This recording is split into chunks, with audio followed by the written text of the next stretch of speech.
Hello po mga kababayan, si Dante Maravillas. So pag-usapan po natin yung pagbago ng testimony ni Arturo Las Cañas. Kasi sinasabi ng mga defense senator, hindi defense lawyer, defense senator, kini-question yung pagbabago sa naging testimony ni Las Cañas. Ginamit kasi ni Director Matibag sa kanyang testimony sa impeachment trial ni Sara Duterte. So gusto nilang sirain yung credibility ni Arturo Las Cañas kasi pagbago-bagoan niya yung naging testimony. Yung pagbabago po sa testimony ni Arturo Las Cañas ay para po sa konsensya, para maituwid yung kamalian po, pagtutuwid ng kamalian. Iba po, hindi po siya simpleng pagbaliktad, kundi isang seryoso at taos puso po na pagwawasto sa matinding legal at emosyonal na proseso upang itama po ang nauna niyang mali na mga pahayag. Ganon po yon. Pilit nilang sinisira yung credibility, mga kababayan, ng testimony ni Las Cañas kasi nagdidiin ito, mga kababayan, kay Sara Duterte in relation po sa pagbabanta, mga kababayan, ni Sara sa ating Pangulong Bongbong Marcos. Di ba? Kasi ang gustong ma-establish dito yung pattern ng pag-uugali ni Sara. Yun ang gustong ma-establish ng prosecution po. Ngayon, bakit po nagbago yung testimony ni Las Cañas? Ang unang testimony po ay bunga lamang po kasi ng takot at pagko-coaching po. That was in October 2016, mga kababayan. So ang pagtanggi ni Las Cañas noong 2016 tungkol sa Davao Death Squad, hindi po galing sa kanyang sariling kalooban yon, kundi dahil sa matinding pressure at utos ng mga nasa may kapangyarihan. Ganon po yon. Nagsinungaling siya, mga kababayan, nung una dahil dumaan siya sa isang organisadong briefing ni na Senator Alan Peter Cayetano, dating PNP Chief Ronald Bato de la Rosa, at saka po iba pang mga opisyal. Na ang sabi, tinakot, mga kababayan, at tinuruan sila na i-deny ang lahat ng mga naunang sinabi para maprotektahan yung administrasyon. Yun ang mga lumabas na ulat noon, mga kababayan. So kung iisipin natin, hindi po madaling kalabanin ang pinakang makapangyarihan na tao sa ating bansa. Kaya natural lamang na matakot po siya noong panahon. At ang pagsunod niya sa utos na magsinungaling ay para sa proteksyon.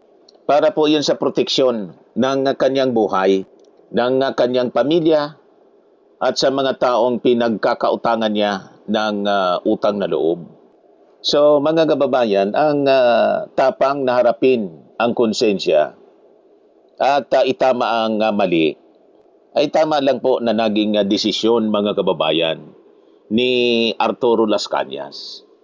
So ang pagbabalik ni Las Cañas, mga kababayan, sa Senado pagkalipas ng ilang buwan, patunay ng kanyang tunay na pagsisisi at determinasyon na ilabas ang katotohanan anuman ang mangyari sa kanyang buhay. Ganun po yon. Nanaig yung konsensya. Matapos na makaligtas sa isang malubhang sakit, ganun yung nangyari, mga kababayan, kay Las Cañas. Kahit alam niyang mapapahamak siya at ang kanyang pamilya, binalikan niya ang Senado para amining totoo ang DDS, yung Davao Death Squad, at itama ang mga nauna niyang maling mga pahayag. So dumating, mga kababayan, ang punto na mas naging mabigat ang usig ng kanyang konsensya kaysa sa takot at kamatayan. Kasi ano pa man niya, parang feel niya, babalik na siya, mga kababayan, sa kanyang,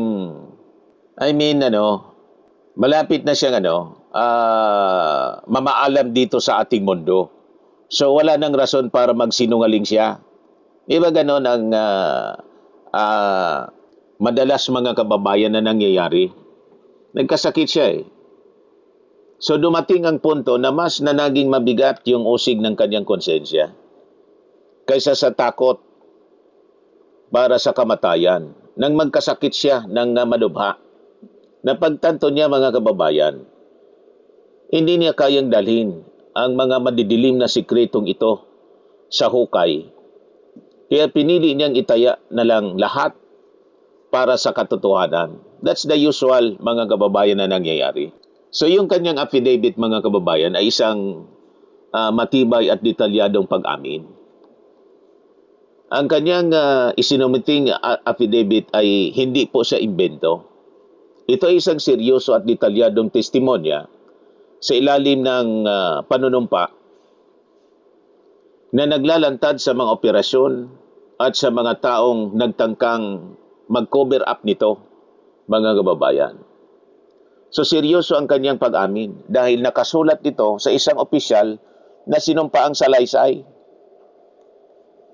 Detalyado niya na binanggit mga kababayan kung sino yung mga nag-utos sa kanya at kung paano binuo ang pagtatakip para hindi madiin ang dating Pangulong Digong.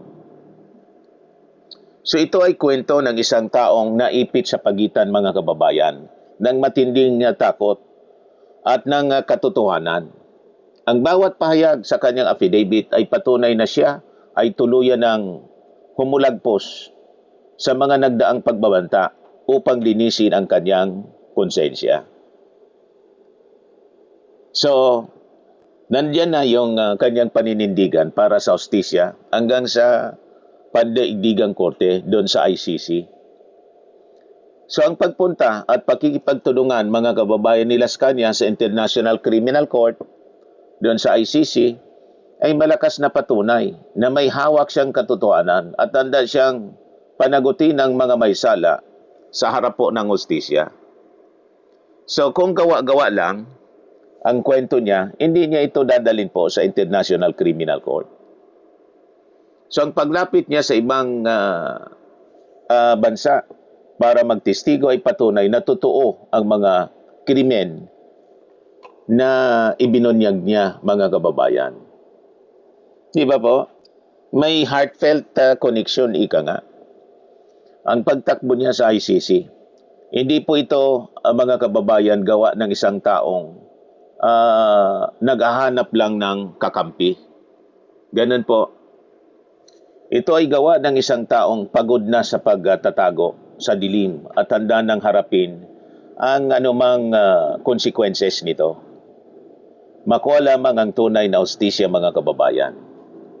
So ang konstekto ng impeachment po dito sa naging testimony at bakit tama lang na gamitin ang naging pahayag po ni Las Cañas ng prosecution.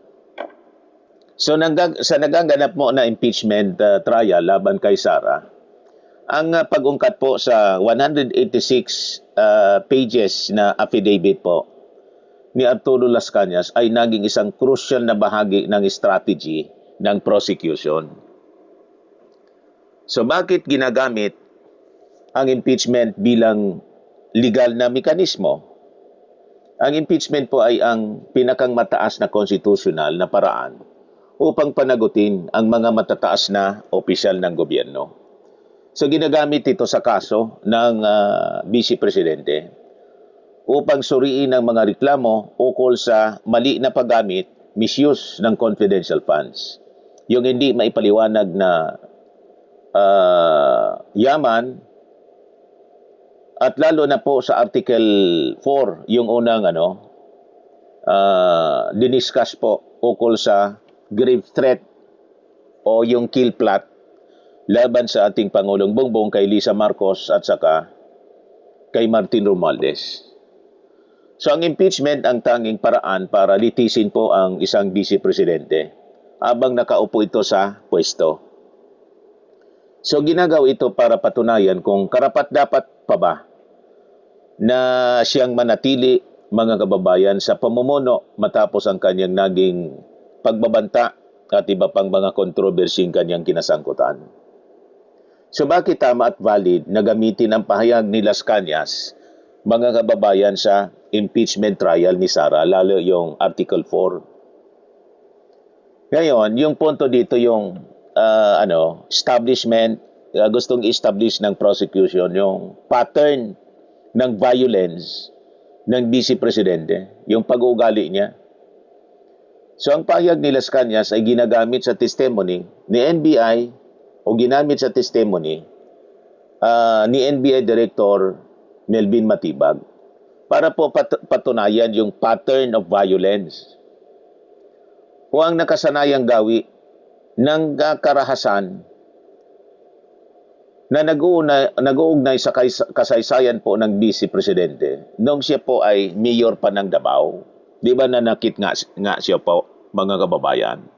At nakakatawa yung naging statement ngayon ni Attorney Michael Pua na si Sara Duterte daw never na naging violente. At sa akin na niya, never niyang nagtaas siya ng boses. Mamaya i-share ko po sa inyo yung sabi niya. Puro kabaliktaran ng nakikita natin sa kanya at sa aktual, sa reality.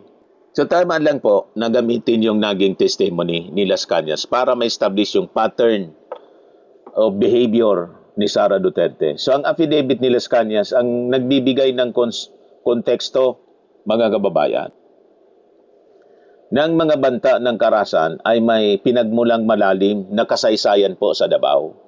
Yun.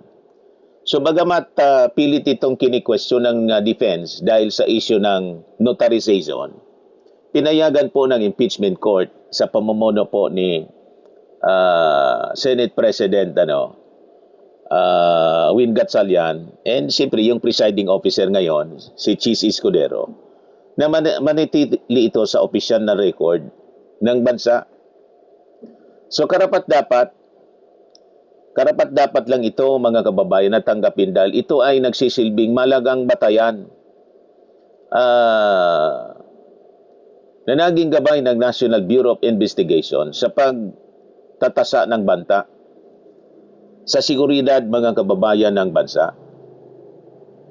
So kung titingnan natin, credible po ang testimony ni Las Cañas. Sa usaping legal, ang pagbawi ng isang testimony o recantation po ay madalas questionin. Ngunit ang kaso ni Las Cañas ay nagpapakita ng mga matitibay na indication ng credibility na mahirap itanggi, mga kababayan, ng isang korte. Ngayon, yung argument ng declaration against interest, pag-usapan natin. Sa ilalim po ng patakaran sa ebidensya, ang isang pag-amin na direktang maglalagay sa isang tao sa panganib ng pagkakakulong, pagkakakumpiska ng mga ari-arian o pagkasira ng reputasyon ay itinuturing siya na may mataas na antas, mga kababayan, ng katotohanan. Walang sino mang rasyonal kasi na tao ang aamin sa mga mabibigat na krimen at papasok sa isang voluntaryong affidavit kung ito ay gawa-gawa lamang. Dahil ang direktang epekto nito ay ang pag-uusig sa kanyang sariling buhay. Tama po? So, andyan yung credibility ng detalyadong pagbubunyag, mga kababayan, nitong si Arturo Las Cañas. Sa kanyang opisyal po na salaysay, hindi naging malabo si Las Cañas sa kanyang mga detalye. Taasan at direkta niyang pinangalanan si Alan Peter Cayetano at saka si Bato de la Rosa bilang mga individual na nagdeklara o nagdirekta, sabi niya, at nakibahagi sa proseso ng briefing bago ang pagdinig sa Senado. Brinif daw siya, mga kababayan. Parang yung ginawa siguro ni Marcolita kay Gutesa. Nag-execute ng affidavit, lumabas yung affidavit, yung notaryo peke, yung abogado, yung pirma. Pagkatapos, lumalabas, mas familiar pa, mga kababayan. Mas familiar ba si Marcoleta kaysa kay Gutesa sa naging affidavit? Basahin mo anya, paragraph 20. Basahin mo lang anya. Kino-coach, iyon din yung nangyari dito. May briefing na ginawa, mga kababae ko, ano nang sasabihin. So ang paglalagay ng mga tiyak at kilalang pangalan sa ilalim ng panunumpa ay nagpapakita ng kandaang sumailalim sa masusipong cross-examination. Ganon yon. Dahil madali itong mapapasinungalingan kung walang matibay na batayan, mga kababayan. Tama? So, yan dyan ang kakulangan ng personal na pakinabang. Ang pagbaliktad, mga kababayan, ni Las Cañas ay hindi nagdala sa kanya ng yaman, posisyon o kaya proteksyon sa loob ng bansa. Sa halip, ito ang nagpuwersa sa kanya na iwanan ang kanyang tahanan at mamuhay ng nakatago sa ibang bansa. That's difficult. Napakahirap ang ganon. Mga kababayan, kung nagsisinungaling ka lang po, gagawin mo yun na sakripisyo. Malabo. So ang kawalan ng material o political na insentibo, nagpapatibay ng kanyang motibasyon ay nakatali po sa kanyang personal na konsensya po, mga kababayan, at pagwawasto ng record. Tama po? Ngayon, dito tayo sa kanyang ginawang pagsuko sa pandaigdigang pagsusuri kasi sinabmit niya yung sarili niya as witness, mga kababayan, sa International Criminal Court, ICC. Hindi po yon biro-biro, mga kababayan.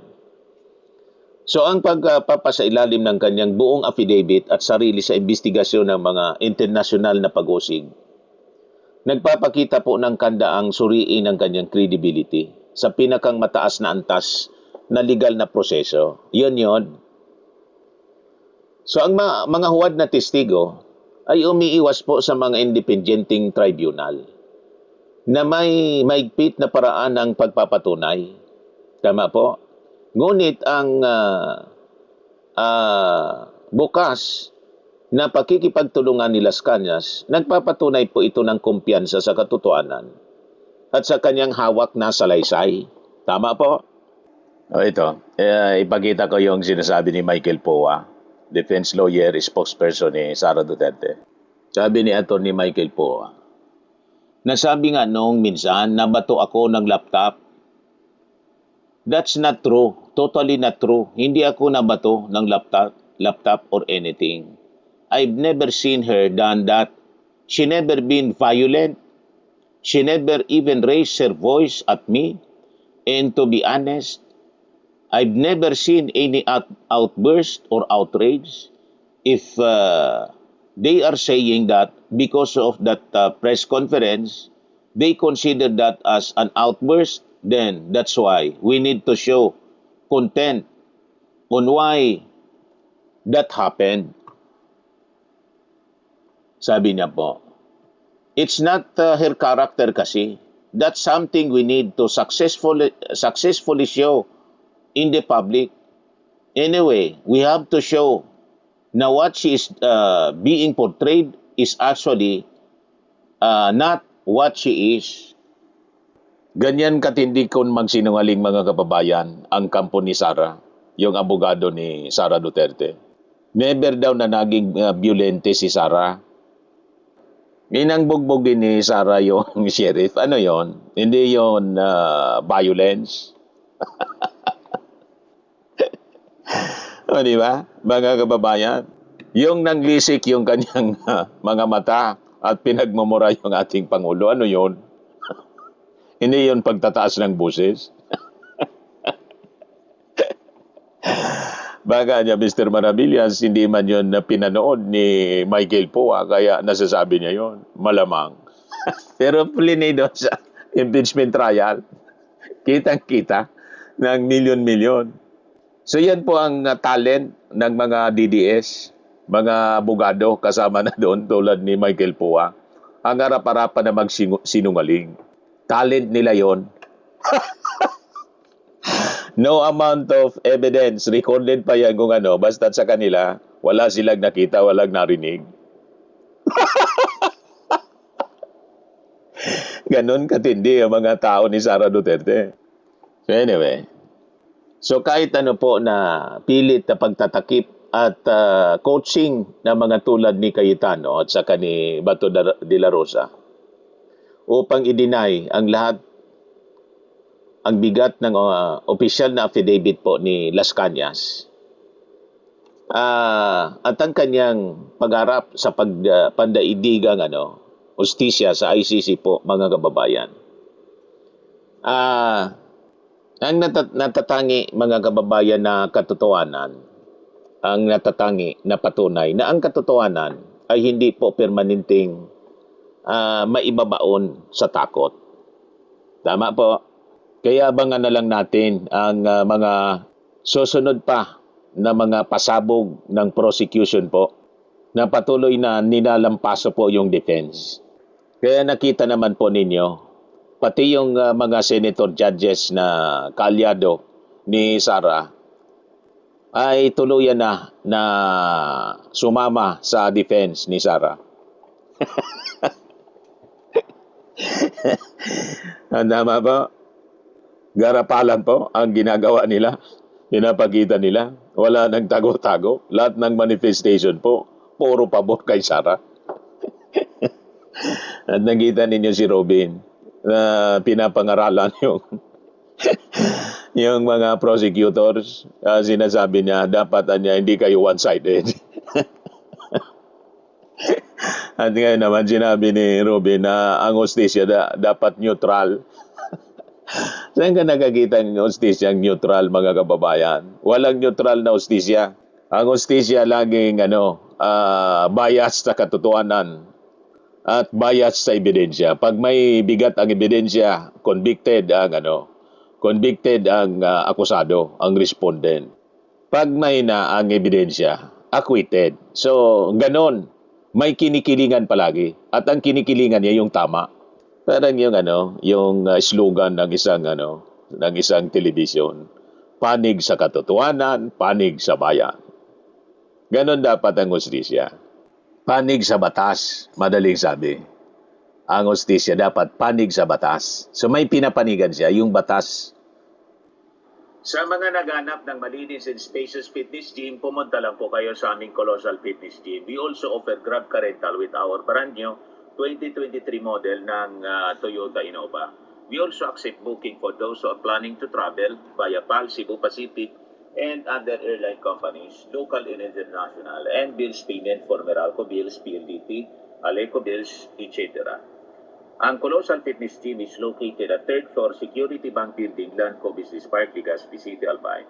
For inquiries, look for Chilon Maravillas. Contact number 0966-802-0949. Yan ang aming Innova. Lalo na ng mga tao namin. Pati mga foreigners po, tingnan ninyo. Mga British tourists sila. Ang lalaki ng katawan mga kababayan, nag-gym sa amin. Ito naman po, Indian National. Ito mga mga European sila. Ito naman yung bago naming product na binibenta online, iGlow Serum. Whitening po siya galing sa South Korea. Tingnan ninyo yung epekto sa ating anak na architect entrepreneur, Riz Maravillas. For inquiries, look for Riz Maravillas on FB.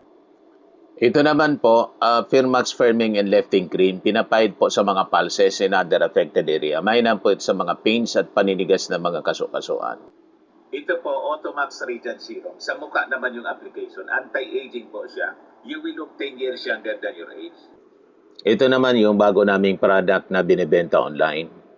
I am Worldwide Amazing Pure Organic Barley Powdered Drink Mix from Australia. Mainam po ito sa mga cancer patients. Tulad nitong si Yulitan, isang ovarian cancer survivor. Sabi niya, barley did not just save my life, it gave me a new life. In 2019, Yuli faced the fight of her life. Through surgery and harsh chemotherapy, I am Worldwide Amazing Pure Organic Barley became her source of strength. It boosted her immune system when she needed it most and gave her the energy to keep going. 100% organic siya, immune system booster, trusted by survivors. For inquiries and orders, dumiretso na lang kayo sa aking anak na architect entrepreneur, Riz Maravillas. Sa mga mahilig naman po sa mga imported bags and wallets, dumiretso na lang po kayo kay Ma'am Eileen Rosales. Eileen Closet, nakabase po siya sa Amerika. Ito yung kanyang live selling every Sunday, 7 o'clock in the evening, Philippine time.